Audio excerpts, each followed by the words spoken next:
तो बच्चों आज है मॉडर्न या फिर लॉन्ग फॉर्म पीरियोडिक टेबल। ठीक है, वैसे तो ये लॉन्ग फॉर्म पीरियोडिक टेबल या एक्सटेंडेड पीरियोडिक टेबल है, लेकिन आजकल इसे मॉडर्न पीरियोडिक टेबल भी कहा जाने लगा। इसी वजह से हमने इसमें क्या लिख दिया, मॉडर्न या फिर लॉन्ग फॉर्म पीरियोडिक टेबल। ठीक, ये पीरियोडिक टेबल कब आए? ये जब जो मेंडलीव की मॉडिफाई पीरियोडिक टेबल थी और उसमें बहुत सारे लिमिटेशन थी या फिर डिफेक्ट थे, उसके बाद ही ये पीरियोडिक टेबल आई। और जैसे हमने आपको इससे पहली वीडियो में बताया भी था, जो मोजले ने मॉडर्न पीरियोडिक लॉ दिया था, उसके बेस पे जब हमें पता चला, आइसोटोप्स वगैरह डिस्कवर हो गए कि जो एलिमेंट्स हैं उनकी फिजिकल और केमिकल प्रॉपर्टी एटॉमिक मास के बजाय एटॉमिक नंबर पर डिपेंड करती है, तो फिर उस मॉडिफाई पीरियोडिक टेबल की कोई अहमियत नहीं रह गई थी। फिर एक ऐसी पीरियोडिक टेबल की जरूरत थी जो बेस्ड हो कहीं पर एटॉमिक नंबर पर। ठीक है, तो काफी प्रयास करे गए। जैसे अगर आप देखो, रिंग ने 1893, वर्नर 1905, बोरी 1921, काफी मतलब कंट्रीब्यूशन दिया इन्होंने, लेकिन सबसे ज्यादा जो कंट्रीब्यूशन मान्या जा वो बोर का मान्या जा। ठीक है, आपको पता है जो इलेक्ट्रॉन का डिस्ट्रीब्यूशन है उसका प्रिंसिपल किसने दिया था कक्षाओं में या ऑर्बिट में? एटम के ऑर्बिट में बोर ने। इसी वजह से इसे बोर टेबल भी कहा जा। ठीक है, याद रखियो, क्योंकि ये किसके बाद आई? बोर मॉडल के बाद आई। ठीक है, इसी वजह से इसे बोर टेबल भी कहा जा, और इसमें काफी कंट्रीब्यूशन उनका ही माना जाता है, बोर्स। ठीक है बच्चों, तो सभी बच्चे ध्यान दें कि लॉन्ग फॉर्म पीरियोडिक टेबल एक एक्सटेंडेड पीरियोडिक टेबल है। इसमें जितनी भी लिमिटेशन थी मॉडिफाई पीरियोडिक टेबल की, उन्हें दूर करने का प्रयास करा गया। ठीक है बच्चों, साइंटिस्ट के द्वारा। और इसमें काफी जो कंट्रीब्यूशन है, जैसे हमने मोजले पीरियोडिक लॉ बताया आपको, और उनके अकॉर्डिंग क्या था, 1913 में आया था कि जो फिजिकल और केमिकल प्रॉपर्टी होगी किसी भी एलिमेंट की, वो बेस्ड होंगी या किसके अकॉर्डिंग चेंज होगी, एटॉमिक नंबर के। तो इन सब चीजों को देखते हुए फिर एक नई एक्सटेंडेड या फिर लॉन्ग फॉर्म पीरियोडिक टेबल बनाई गई। ठीक है बच्चों, जो आपके सामने है। अभी मैं आपको इसके बारे में बता रहा, आप इसमें देखो, जैसे अगर आप देखो एटॉमिक नंबर के बेस पे है ये। ठीक है, एटॉमिक नंबर, और दूसरा है इलेक्ट्रॉनिक कॉन्फ़िगरेशन। तो दो चीज को ध्यान में रखा गया ऐसा बनाते हुए, एटॉमिक नंबर्स, एलिमेंट्स के जो एटॉमिक नंबर है, और इलेक्ट्रॉनिक कॉन्फ़िगरेशन। तो जो सबसे लेफ्ट साइड में आपको नजर आ रही है, स्क्रीनशॉट ले लियो, जो सबसे लेफ्ट साइड में है वो एस ब्लॉक है। ठीक है, और जो सबसे राइट में है वो पी ब्लॉक है, और इनके बीच में, एस और पी ब्लॉक के बीच में क्या है बच्चों? D block. डी ब्लॉक के एलिमेंट्स हैं, मैं सारी डिटेल अभी आपको दूंगा, और 28 एलिमेंट्स हैं एफ ब्लॉक में, जो कि अलग रखे गए पीरियोडिक टेबल से बाहर। आप सभी को दिख रहे होंगे। हुआ क्या, जो मेंडलीव की मॉडिफाई पीरियोडिक टेबल थी, उसमें जो फर्स्ट ए और सेकंड ए के एलिमेंट्स थे वो एस ब्लॉक में रख दिए गए। यानी फर्स्ट ए तो ये रहा और सेकंड ए ये था। ठीक है बच्चों, यानी फर्स्ट ए और सेकंड ए के जो एलिमेंट्स थे वो कहां रखे गए? एस ब्लॉक में।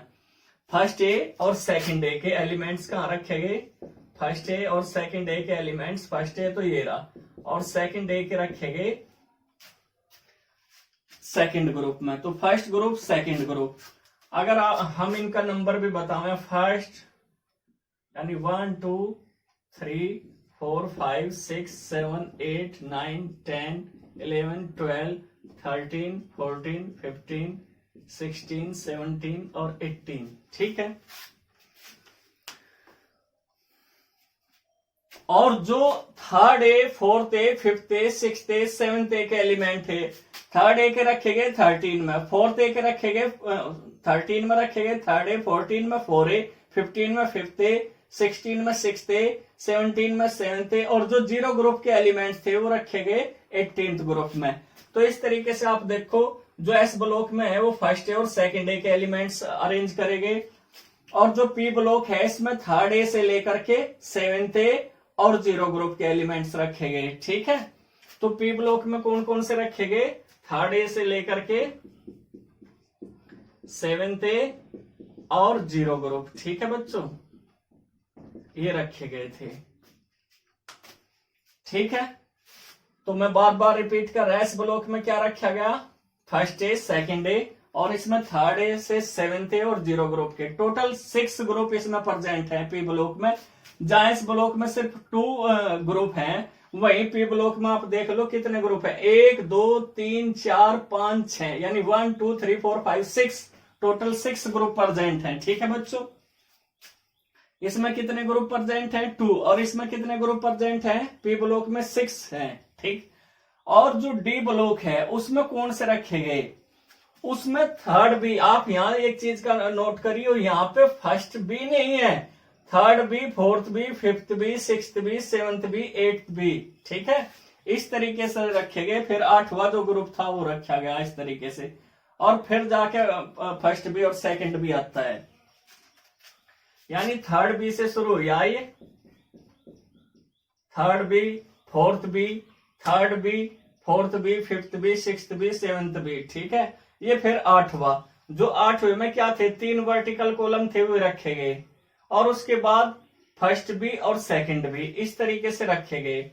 ठीक है, यानी third B, fourth B, fifth B, sixth B, 7th B, 8वां जो ग्रुप था उसमें जिसमें सिर्फ 3 वर्टिकल कॉलम थे वे ये थे। ठीक है, वो यहाँ पे रखे गए, और फर्स्ट बी और सेकंड बी इस तरीके से रखा गया। यानी ग्रुप नंबर जो मॉडर्न या फिर लॉन्ग फॉर्म पीरियोडिक टेबल है, अब ग्रुप नंबर 3 से 12 तक के जो एलिमेंट हैं वे डी ब्लॉक के एलिमेंट्स कहलावे। सभी बच्चे नोट करते रहे, ये क्या कहलाएंगे, डी ब्लॉक के एलिमेंट्स। ठीक है, और इसमें टोटल कितने हैं, इसमें 10 हैं। ठीक है बच्चों, कितने ग्रुप हैं, 10, 1 2 3 4 5 6 7 8 9 10, टोटल ग्रुप कितने हैं इसमें, 10। अब जैसे पहली उसकी मॉडिफाई पीरियोडिक टेबल में 28 एलिमेंट्स बाहर थे, इसमें भी 28 एलिमेंट्स बाहर ही हैं, और इन्हें एफ ब्लॉक एलिमेंट्स कहा गया। ठीक है बच्चों, तो ध्यान देते रहना, क्या कहा गया, एफ ब्लॉक एलिमेंट्स।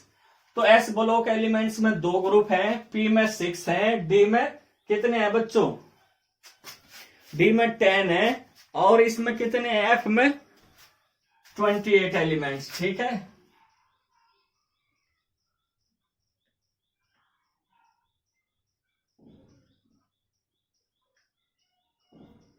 तो ये डी ब्लॉक क्या है, एलिमेंट्स।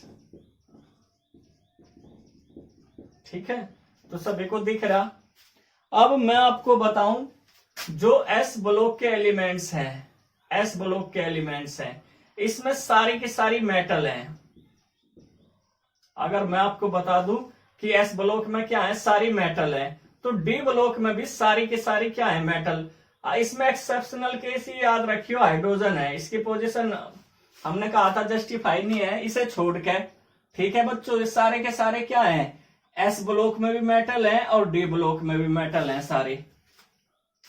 लेकिन फिर इसमें क्या है, नॉन मेटल कहाँ है, ये जो पी ब्लॉक है ये एक ऐसा ब्लॉक है जिसमें तीनों तरह के एलिमेंट्स पाए जा। पी ब्लॉक में मेटल भी हैं, ठीक है, नॉन मेटल भी हैं, और मेटालॉइड भी हैं।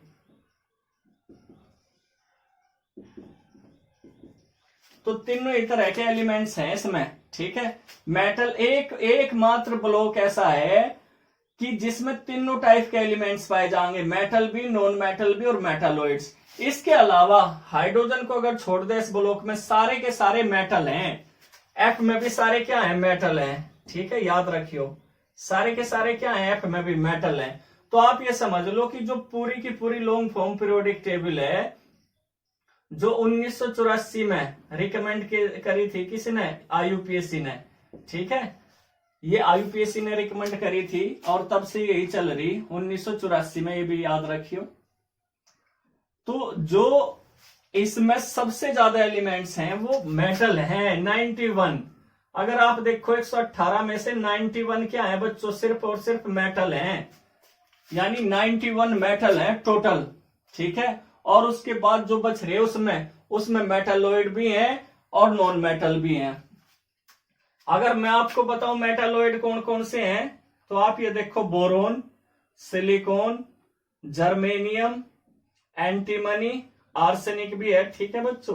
तो इस तरीके से वैसे तो पोलोनियम भी है कुछ, अगर तो थोड़ी बहुत हम देखें प्रॉपर्टी कौन कौन से रिप्रेजेंट करे, जैसे हमने कहा boron, silicon, germanium, arsenic, tin, ठीक है बच्चों, और टेलोरियम भी।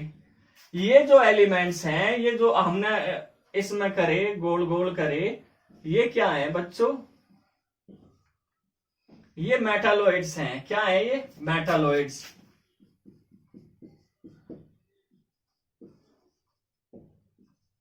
ये मेटालॉइड्स हैं, और ये जो मेटालॉइड्स हैं इनके उधर जितने भी हैं सारे नॉन मेटल ही हैं, ठीक है। तो आप देख लो कितने बैठेंगे नॉन मेटल, ठीक है, यानी नॉन मेटल कम ही है, जैसे carbon, nitrogen, oxygen, fluorine, helium, neon, argon, krypton, xenon, ये सारे के सारे क्या है इधर। हालांकि अगर देखा जा कुछ जो एलिमेंट हैं, अब भी एल्यूमिनियम हो गया, जैसे कार्बन हो गया, ठीक है, या फिर Sc हो गया या At हो गया, ये भी थोड़ी बहुत प्रॉपर्टी रिप्रेजेंट करते हैं कहीं की मेटालॉइड्स की, ठीक है।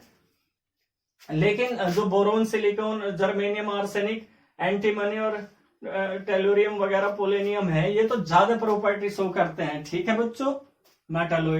मेटालॉइड्स आपने 10th में पढ़े होंगे, जो मेटल और नॉन मेटल दोनों की प्रॉपर्टी रिप्रेजेंट कर सकते हैं, वो मेटालॉइड्स कहलाते हैं। तो सभी बच्चों को क्लियर हो रही ये चीजें। ये सारे मेटल हैं, हाइड्रोजन को छोड़ के ये भी मेटल है। अभी हम आपको एक एक करके बता रहे, ठीक है। एक बात और ध्यान दे सभी बच्चे, जो एस ब्लॉक के एलिमेंट्स हैं बच्चों, जो एस ब्लॉक के एलिमेंट्स हैं, उन्हें कहा जा एस ब्लॉक को, एस को और पी ब्लॉक को, ठीक है। इसमें जितने भी एलिमेंट्स हैं उन्हें नॉर्मल एलिमेंट्स कहा जा, ये बात ध्यान रखियो।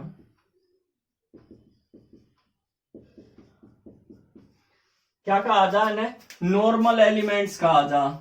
क्या कहा जा, नॉर्मल। जो एस ब्लॉक के हैं टोटल 2 और 6, ये जितने भी हैं ना, क्या कहा जा, नॉर्मल एलिमेंट्स कहा जा। उसका रीजन इनका इलेक्ट्रॉनिक कॉन्फ़िगरेशन है, ठीक है। सबसे पहले नोट कर लिया कि न क्या कहा जा, नॉर्मल एलिमेंट्स कहा जा। उसका रीजन क्या है कि आप देखो जो एस ब्लॉक है उसका इलेक्ट्रॉनिक कॉन्फ़िगरेशन NS1 है, यानी आखिरी इलेक्ट्रॉन कहां एंटर करेगा, आखिरी सेल में एंटर करेगा, ठीक है, कर रहा है नहीं। इसी तरीके से P का जो इलेक्ट्रॉनिक कॉन्फ़िगरेशन है वो NH2 NP6 1 to 6, तो इसमें भी लास्ट में एंटर करे। आप ये नोट करते जाइए, आगे भी बताऊंगे। हालांकि जो S है उसका इलेक्ट्रॉनिक कॉन्फ़िगरेशन NS1 है से 2, ठीक है, यानी कि एक या फिर 2 इलेक्ट्रॉन इसमें एंटर कर सके, इसमें एक और इसमें दूसरे वाले में 2। इसमें 1 to 6, S तो इनकी फुल होगी, लेकिन P में 1 से लेके कितने तक हो सकते हैं, 6 तक इलेक्ट्रॉन प्रेजेंट हो सके इसमें। सभी बच्चे नोट करते रहे। इन्हें क्या कहा जाएगा, नॉर्मल एलिमेंट्स। क्या कहा जाएगा, नॉर्मल एलिमेंट्स, क्योंकि इनकी जो आखिरी इलेक्ट्रॉन है वो लास्ट आउटर मोस्ट सेल में एंटर करता है। जबकि जो डी ब्लॉक के एलिमेंट्स हैं उन्हें क्या कहा जा, डी ब्लॉक के जो एलिमेंट्स हैं उन्हें ट्रांजिशन,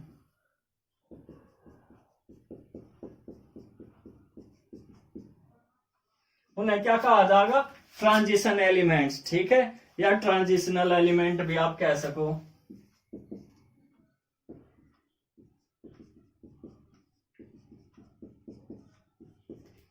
इन्हें क्यों कहा जा ट्रांजिशन एलिमेंट्स, उसके पीछे इनका जो इलेक्ट्रॉनिक कॉन्फ़िगरेशन है वो जिम्मेदार है।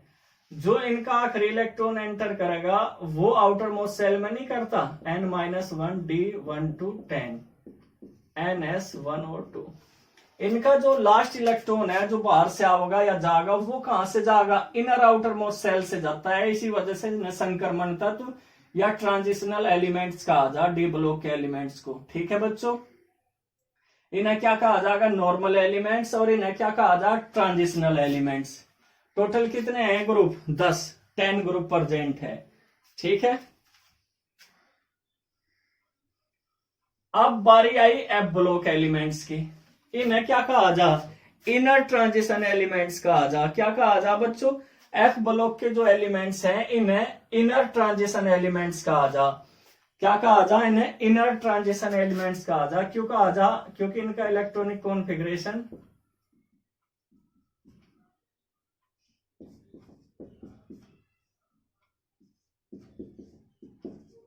ये होता है।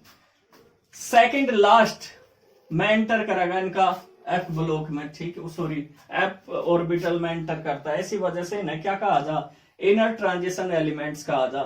ये जो लेंथेनाइड्स हैं इन्हें 4f सीरीज भी कहा जा, और जो एक्टिनाइड है इन्हें 5f सीरीज भी कहा जा। 4f सीरीज क्योंकि 4f में जाएंगे इलेक्ट्रॉन इसमें, और इसमें जाएंगे 5f में। आप डिटेल से पढ़ोगे 11th और 12th में ना, पूरी डिटेल है इन सब की। फिर भी मैं एक ही जगह सारा इंफॉर्मेशन आपको देने की कोशिश कर रहा। जो सीरियम से लेके यानी 58 से लेकर के 71 लुटेशियम तक के एलिमेंट्स है ना, तो कहा जाएगा लेंथेनाइड्स। ठीक है, क्योंकि ये लेंथेनम के बाद के बाहर रखे गए। लेंथेनम के बाद लेंथेनम 57 होता है, तो इसके बाद के जो बाहर रखे गए एलिमेंट्स वे क्या कहलाए, लेंथेनाइड्स।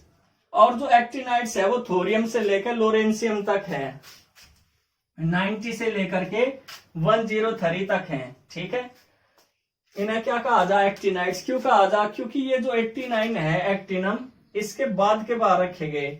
ठीक है, इसी वजह से इन्हें क्या कहा गया, एक्टिनाइड्स। कुछ बुक में यहाँ क्या कर दे, लेंथेनम और एक्टिनाइड्स रख दे, नहीं, लेंथेनम और एक्टिनाइड्स तो ऊपर ही है। इनके बाद के जो एलिमेंट्स हैं 28 14 14 करके वो बाहर रखे गए।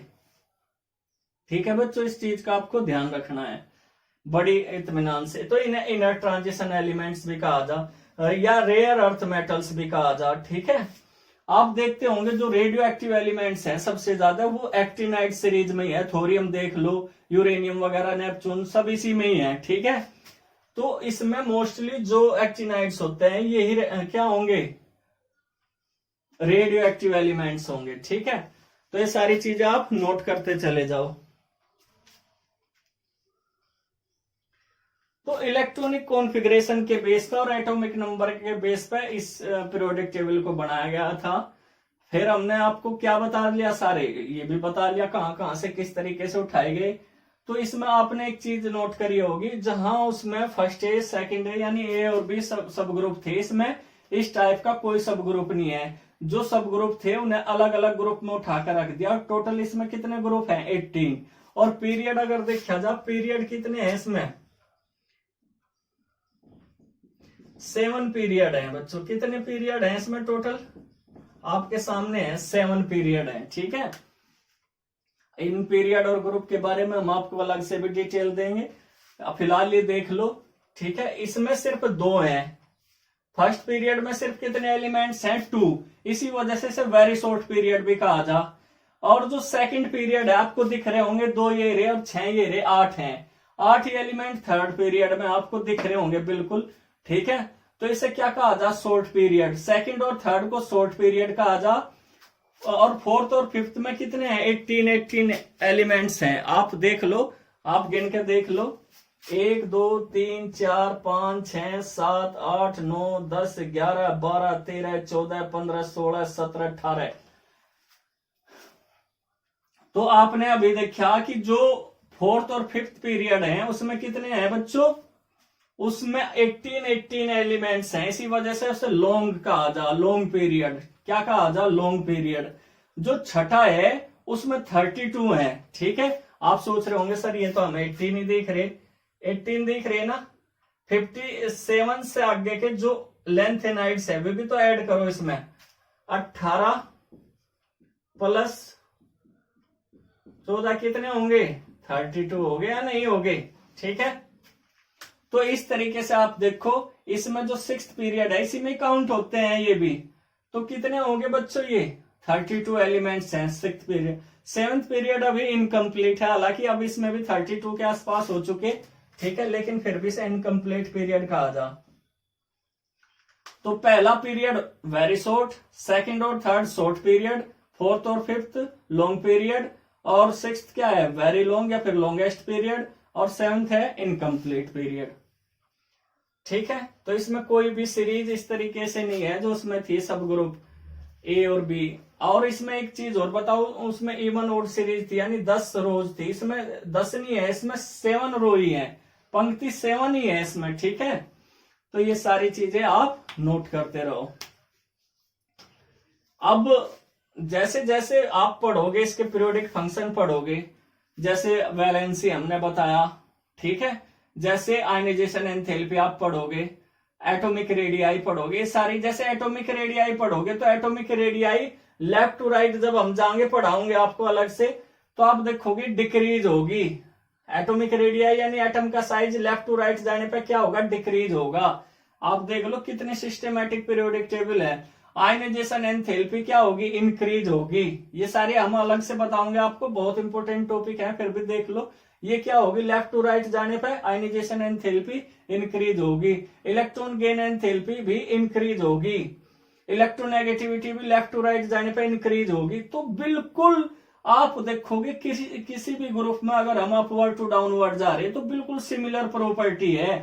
ठीक है, जो प्रॉपर्टीज में इंक्रीज होगी पीरियड में, वो ग्रुप में डिक्रीज होगी। जैसे एटम का साइज क्या हो रहा? लेफ्ट टू राइट, एटम का साइज क्या हो रहा? डिक्रीज हो रहा। तो ग्रुप में एटम का साइज क्या होगा? इंक्रीज होगा। ठीक है बच्चों, इलेक्ट्रोनेगेटिविटी क्या होगी? इसमें डिक्रीज होगी, अपवर्ड टू डाउनवर्ड। तो ग्रुप में जस्ट अपोजिट होगा। आयनाइजेशन एंथैल्पी और इलेक्ट्रॉन गेन एंथैल्पी भी अपवर्ड टू डाउनवर्ड क्या हो गया? डिक्रीज होगी। ठीक है, इलेक्ट्रोपॉजिटिव कैरेक्टर क्या होगा इसमें? लेफ्ट टू राइट तो क्या होगा? डिक्रीज, लेकिन अपवर्ड टू डाउनवर्ड इंक्रीज होगा इलेक्ट्रोपॉजिटिव कैरेक्टर। ठीक है, तो ये सारी जो पीरियोडिक फंक्शन है ये आप अलग से भी पढ़ोगे। तो काफी ज्यादा हमने आपको इसमें इंफॉर्मेशन दे दी पीरियोडिक टेबल के बारे में। अब एक चीज और मैं आपको बता दूं, जो थर्ड पीरियड के एलिमेंट्स हैं, जो थर्ड पीरियड के एलिमेंट्स हैं, इन्हें टिपिकल एलिमेंट्स भी कहा जा। ठीक है, क्या कहा जा? Typical elements. ठीक है, आपने टिपिकल एलिमेंट्स पढ़े भी होंगे। टिपिकल एलिमेंट्स कहाँ पढ़े होंगे बच्चों आपने? ये आपने 10th में पढ़े होंगे। ठीक है, तो जो टिपिकल एलिमेंट्स हैं, जो टिपिकल एलिमेंट्स हैं, उन्हें टिपिकल का मतलब होता है प्रतिरूपी, यानी अपने जैसा। ठीक है, या फिर रिप्रेजेंटेटिव एलिमेंट्स भी कह सके इन्हें। टिपिकल एलिमेंट्स इन्हें क्यों कहा जा? टिपिकल एलिमेंट्स इन्हें इस वजह से कहा जा, जो सोडियम, मैग्नीशियम या फिर aluminium, silicon, phosphorus, sulphur, chlorine वगैरह हैं, ये अपने ग्रुप को रिप्रेजेंट करते हैं, यानी अपने अंदर सारी प्रॉपर्टी ली हुई है। जैसे आपने महाभारत में देखा था, 5 पांडवों में अलग अलग प्रॉपर्टी थी, लेकिन वे सारी प्रॉपर्टी कर्ण में मौजूद थी। ठीक है, उसी तरीके से इसमें जो सोडियम है वो सारी प्रॉपर्टी रिप्रेजेंट करेगा जो अदर एलिमेंट्स करते हैं अपने ग्रुप के अंदर। इसी वजह से टिपिकल या क्या कहा जा? रिप्रेजेंटेटिव एलिमेंट्स भी कहा जा। ठीक है, बाकी सारी चीजें हम आपको नेक्स्ट वीडियो में बताऊंगे।